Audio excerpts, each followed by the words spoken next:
Good evening, Nepal. How are you guys doing? नमस्कार सबैजनालाई।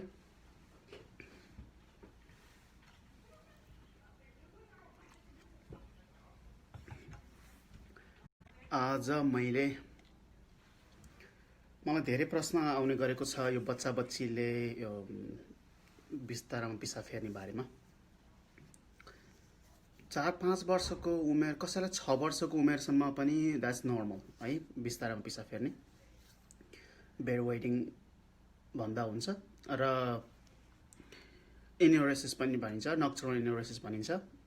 यदि रातिमा बेडमा पिसाब फेर्छन् भने बच्चा बच्चीले अथवा ठुलोले पनि डे टाइममा पनि त्यस्तो गर्ने हुन्छन्, कपडामै पिसाब फेर्ने।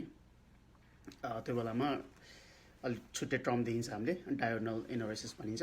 एनिवेज रातिमा पिसाब फेर्ने बानीको बारेमा धेरै प्रश्नहरू आउने गरेको छ। त्यसबारेमा केही कुरा बोल्न चाहे म अहिले। फेरि म के भन्न चाहन्छु भन्दा 5-6 वर्षसम्म उमेरको लागि यस्तो हुनु नर्मल हो है। 5-6 वर्ष उमेरसम्म बिस्तारमै पिसाब फेर्नुलाई नर्मलै मान्नुपर्छ है। एबनर्मल अब कमन त होइन, तर उपचार गराउनु जरुरी छैन के, पछि आफै सन्चो हुनसक्छ अथवा समाधान हुन्छ आफै। तर कसैको हुँदैन है, कसैको हुँदैन। तर एउटा कुरा के पनि जान्नु जरुरी छ भने बच्चा बच्चीले जानेर गरेको होइन है। यसबारेमा थप कसरी हुन्छ त यो समस्या भनेर जान्न जरुरी पनि हुन्छ जस्तो लाग्यो मलाई। हाम्रो एउटा सिस्टम छ शरीरमा, एकदमै सरल भाषामा म व्याख्या गर्न चाहे। जब हामी सुत्छौँ हाम्रो शरीरका फङ्सनहरू पनि सुत्नुपर्छ, मिनिङ कम स्लो हुनुपर्छ है। बेसिक फङ्सनहरू जस्तै मुटुको धड्कन अलिकति कम भएर पनि चलिरहने, अरू बेसिक फङ्सनहरू सुत्दाखेरि तपाईँले याद गर्नुभएको छ होला, आँखा झिमझिम हुने हुन्छ नि, लङको यो ब्रिदिङ कन्टिन्यू हुने, यस्तो सम्बन्धी अरू फङ्सनहरू भइरहेको हुन्छ। ती बाहेक दिशा पिसाब यस्ता कुराहरू जुन चाहिँ एकदमै शरीरलाई भाइटल छैन, एकदमै हुनै पर्ने जो फङ्सन होइन, जुन रोक्न सकिन्छ, रोक्न मिल्छ शरीरको लागि, त्यस्ता कुराहरू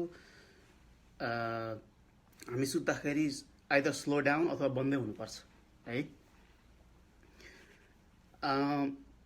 तर कसैलाई त्यो सम्भव हुँदैन। बच्चा बच्चीलाई त्यो सिस्टम छ नि, हाम्रो दिमागबाट जुन चाहिँ सटडाउन हुने सिस्टम निदायो, त्यो निदाएपछि त्यो अरू सिस्टम पनि सटडाउन हुने एउटा सिस्टम छ, त्यो सिस्टममा फेल खान्छ है।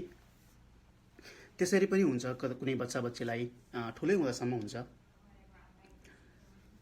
कसैको चाहिँ यो सानो ब्ल्याडर जुन चाहिँ हाम्रो अब जन्मे अब 1-2 वर्ष 3-4 वर्ष उमेरमा जति ब्ल्याडर हुन्छ, जति उमेर बढ्दै गएपछि फ्लुइड भोल्युमहरू पनि बढ्दै जान्छ हाम्रो ब्ल्याडरमा। त्यो अनुसारको ब्ल्याडरको त्यो साइज स्ट्रेच हुने क्यापासिटी बढ्दै जानुपर्छ। त्यो स्ट्रेच हुने क्यापासिटी हुँदैन कसैकोमा है, त्यहाँ पनि फेल खान्छ। त्यसो भएपछि रातभरि त किडनीले त काम गरे हुन्छ, हल्का कम भए पनि होइन, ब्लड सर्कुलेसन हुँदासम्म किडनीले काम गर्छ। अनि त्यो पिसाब जम्मा भएर थैलीमा हल्का बस्नुपर्ने र बिहान उठेपछि मात्रै आँखा खुलेपछि पिसाब फेर्न जानु मन लाग्ने जुन चाहिँ ब्ल्याडर फुल छ नि, अब त्यो ब्ल्याडरले होल्ड गर्नु पर्थ्यो, त्यो ब्ल्याडर नै स्ट्रेच भएको छैन अथवा ठुलो भएको छैन भने त त्यो लिक हुन सक्ने भयो क्या कसैलाई। कोही बच्चा बच्ची पिसाब फेरेपछि ला भनेर थाहा पाउने हुन्छन्, कोही थाहै नपाउने हुन्छन् है, त्यो टिप्स जान्छन्। प्रायः चाहिँ ती दुईवटा कारण हुन्छन्। प्रायः लङ टर्म छ भने, यदि चाहिँ महिनौँ सालौँसम्म एउटै समस्या भइरहेको छ भने, जस्तै 8 वर्ष 9 वर्षको उमेर हुँदासम्म अथवा 5-6 वर्षदेखि देखिएको 8-9 वर्ष उमेर हुँदासम्म बिस्तारामा पिसाब फेर्ने हप्तामा कम्तीमा 2-3 पटक त्यस्तो छ भने त्यो प्रायः ब्ल्याडरको आफ्नै प्रब्लम वा जुन मैले सिस्टम भने त्यसको ती दुईवटा मात्रै एउटा हुनसक्छ प्रायः है। अरू कारणहरू पनि हुन्छन् जुन चाहिँ यदि टेम्पोररी छ भने, जस्तै पहिला समस्या नभएको अहिले आएर मात्रै 2-3 दिन भयो अथवा 1-2 हप्ता भएको हो भने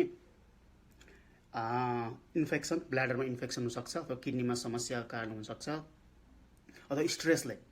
कोही बच्चा बच्चीहरू स्कुलमा स्ट्रेस हुनसक्छ, साथीभाइसँग झगडा होस् या बुलिङ होस्, जनी कसैले हेपेको, टिचरले हेपेको, दुनियाँ त्यो स्ट्रेस लिन नसक्ने, बच्चा बच्ची हुन्छ नि उनीहरूलाई राति पनि त्यही समस्या दिमागमा चाहिँ त्यो खेलिरहेको हुन्छ, उनीहरू सुते पनि उनीहरूको दिमाग चलिरहेको हुन्छ त्यही कुरामा, अथवा सुत्दा पनि त्यही कुरा सोचिरहेको हुन्छ होला। त्यस्तै स्ट्रेस कारणले अथवा फ्यामिली घरमै भएको स्ट्रेस, घरमा डेथ इन द फ्यामिली अथवा any stress that kid thinks as a stress है, बच्चाको लागि उसको लागि स्ट्रेस, जुन स्ट्रेस बाबुआमाको लागि टिचरको लागि अरूको लागि नहोला तर बच्चाको लागि भइदियो है। त्यसको कारणले पनि यो बिस्तारामा पिसाब फेर्ने समस्या हुनसक्छ है। त्यो बाहेक चाहिँ अरू हुन्छ जुन ब्ल्याडर ट्रेनिङ भन्छ नि, बच्चा बच्चीलाई अब पिसाब फेर्न जानुपर्छ भने सिकाइन्छ नि सानोमा। अब कुनै कुनै इन्टेलेक्चुअल डिसेबिलिटी भन्छौँ हामीले, जुन चाहिँ सुस्त मनस्थिति भन्छ नि नेपालमा, सुस्त मनस्थिति अब कुनै पनि न्युरोलोजिकल कारणले जुन चाहिँ सुस्त स्थिति भएको दिमाग भएका बच्चाहरू छन् उनीहरूलाई त ब्ल्याडर ट्रेन गर्न सकिँदैन, उनीहरूलाई पिसाब फेर्ने तरिका सिकाउन पनि अलिक समय लाग्छ, तिनीहरूलाई पनि हुनसक्छ यो। तिनीहरूलाई त झन् दिउँसोमा पनि हुनसक्छ, जुन मैले सुरुमा डायोडनल को कुरा गरेँ, एनोरेसिसको बारेमा कुरा गरेँ, तिनीहरूलाई त दिउँसोमा पनि हुनसक्छ है।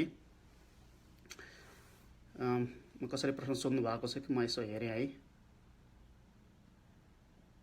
ओके, साधुराम चौलाले पछि सुन्छु है, डिलिट नगर्नुहोस् भन्नुभएको छ, म डिलिट गर्दिनँ, सायद रिपोस्ट पनि गर्छु होला। अलराइट, अब एकजनाले दुर्गा चौधरीजीले टिनेजरमा लाई पनि देखेको छु, टिनेजरलाई पनि हुनसक्छ है, ठुलै भएपछि हुन्छ यदि ब्ल्याडर सानो हुनेसम्म, ब्ल्याडर चाहिँ त्यो नफुक्ने अथवा स्ट्रेच हुन नसक्ने जति जुन क्यापासिटी हुन्छ नि हाम्रो नर्मल ह्युमन बडीको, त्यस्तो चाहिँ ठुलो हुँदा पनि हुन्छ है। अब त्यही पनि यस्तो समस्या खास गरी टेम्पोररीली भएको, पहिला नभएको अहिले तत्काल सुरु भएको, जस्तै कोही 10 वर्षको 15 वर्षको छ, पहिला यस्तो समस्या थिएन, अचानक देखियो भयो भने किडनीमा समस्या हो कि ब्ल्याडरमा समस्या हो कि अथवा डायबिटिज हो कि, बच्चा बच्चीलाई डायबिटिज हुन्छ नि, टाइप 1 डायबिटिज। खालि डायबिटिज भन्ने बित्तिकै हामीले यो ठुलोको लागि मात्रै सोच्छौँ, बच्चा बच्चीलाई पनि हुनसक्छ है।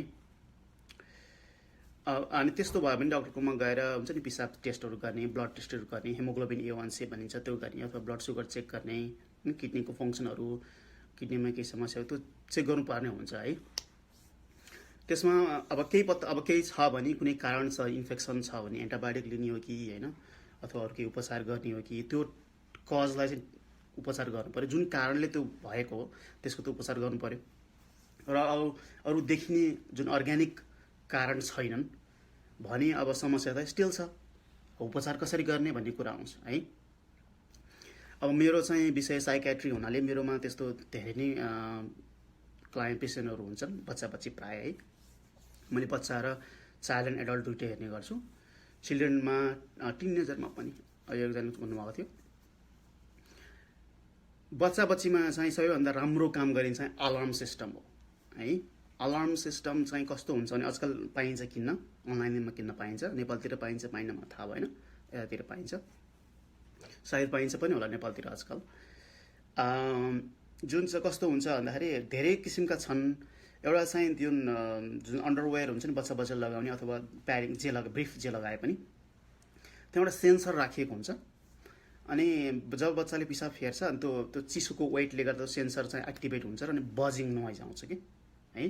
त्यसपछि बच्चालाई उठाउँछ, त्यो बच्चालाई जसरी उठाउँछ त्यति अनोइङ नोइज हुन्छ त्यो है, अनि उठ्छ अनि बच्चा पिसाब फेर्न जान्छ है। त्यो प्रत्येक पटक त्यस्तो भइसकेपछि त्यो सम हाउ ब्रेनलाई ट्रेन गर्ने काम गर्छ क्या त्यो सिस्टमले है। आज त्यो मेसिन प्रयोग गर्यो भने अन्त व्यक्ति अनुसार नि फरक पर्ला, 2-4 महिनामा अथवा 1-2 सालमा धेरैको सफल हुन्छ त्यो अलार्म सिस्टमले।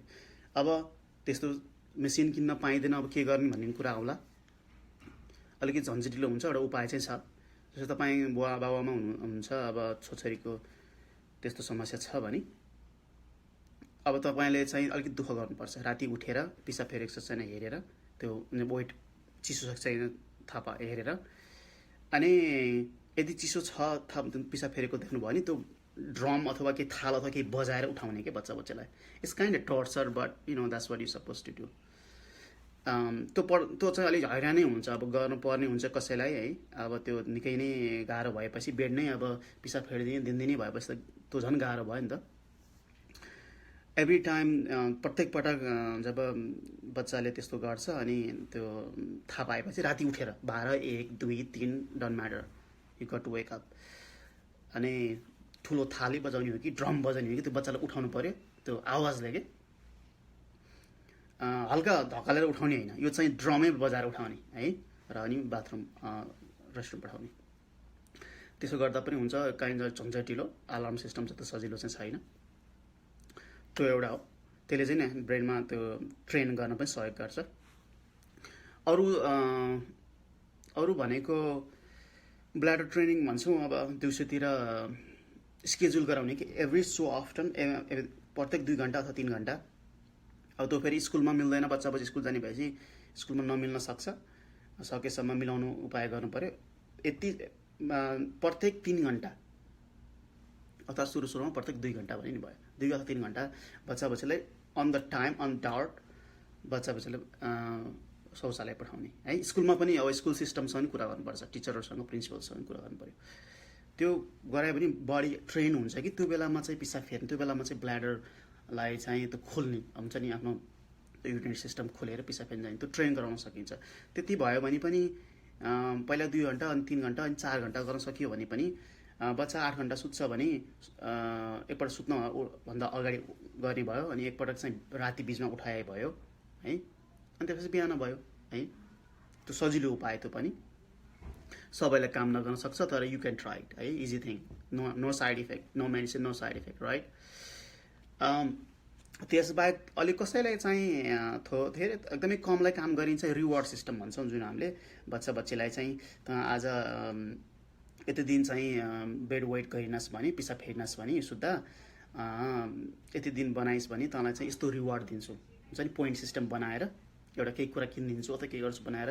अनि बच्चाले के सोच्छ भन्दा बच्चाले कन्सटेन्टली रिमाइन्ड गर्छ कि दिमागमा, मैले यस्तो गरिनँ भने मैले यस्तो पाउँछु। त्यो बच्चालाई द्याट्स बिग थिङ नि। अनि त्यसरी पनि ब्रेनलाई ट्रेन गर्न सफल हुन्छन् कोही बच्चा। धेरैलाई चाहिँ हुँदैन, तर कोही मात्र एकदमै थोरै, तर त्यो पनि एउटा उपाय हो है। यो सबै अहिलेसम्म भनेको कुराहरू सबैलाई इन्क्लुड एकैपल्ट गर्दा पनि हुन्छ है, मिल्छ भने।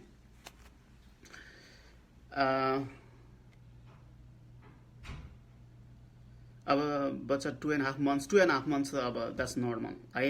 अझै फास्ट फ्रिक्वेन्ट पिसाब फेर्नु पर्थ्यो बच्चाले। एकजना दुर्गा गुरुङजीले 2.5 months को छ, उसले 5-6 आवर्समा पिसाब फेर्छ। उसले अझै चाँडो गर्नु पर्थ्यो है, ढिलो भयो त्यो उमेरको लागि त। एनिवेज मैले 5 वर्ष पछिको लागि मात्रै भनिरहेको छु अहिले। अब अरू उपाय भने अरूको गर्न सकिने भनेको, यदि सुत्ने समय भन्दा जस्तै बच्चा 8 बजी सुत्छन् भने 5 बजीपछि त्यो तरल पदार्थ नदिने है, अथवा सुक्खा कुराहरू फलफुलहरू दिन सकियो, अथवा अरू ड्राई कुराहरू रोटीहरू अरू खानेकुरा दिन सकियो, तर झोलिलो कुराहरू अथवा फ्लुइडहरू पानीहरू 3 घन्टा अगाडिदेखि नदिने। त्यसो गर्दा नि भयो। अब कुनै उपाय लाएन है, सबै गरेको छ, कुनै उपाय लाएन, निकै समस्या छ। खास गरी अब आफन्तकोमा जान पनि नहुने भइसक्यो, त्यसो हुन्छ नि। अझै ट्राभल गर्नुहुन्छ भने अब होटलमा बस्न नसकिने भइसक्यो, दुनियाँ समस्या आउन सक्छ। त्यस्तो बेलामा औषधि प्रयोग गर्न सकिन्छ है।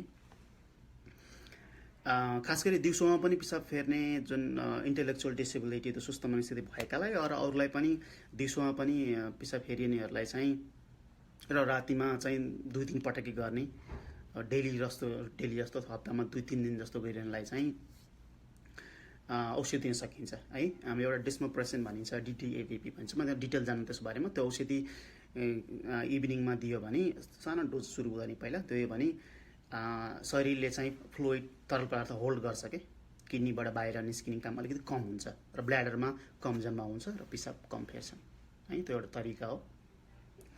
बच्चालाई त मैले धेरै नै प्रिस्क्राइब गरेको हुन्छु, तर जसलाई पायो उसलाई जतिखेर पायो त्यतिखेर प्रिस्क्राइब गर्ने कुरो नि भएन। अब त्यो बाहेक अरू औषधि पनि छन्। अब इमिप्रामिन पनि, टोफानिल भन्छौँ हामीले यहाँ, जेनेरिकमा इमिप्रामिन भन्छौँ, अथवा एमिट्रोप्लाइन। अरू औषधिहरू पनि छ, प्रयास ट्राई गर्न सकिन्छ।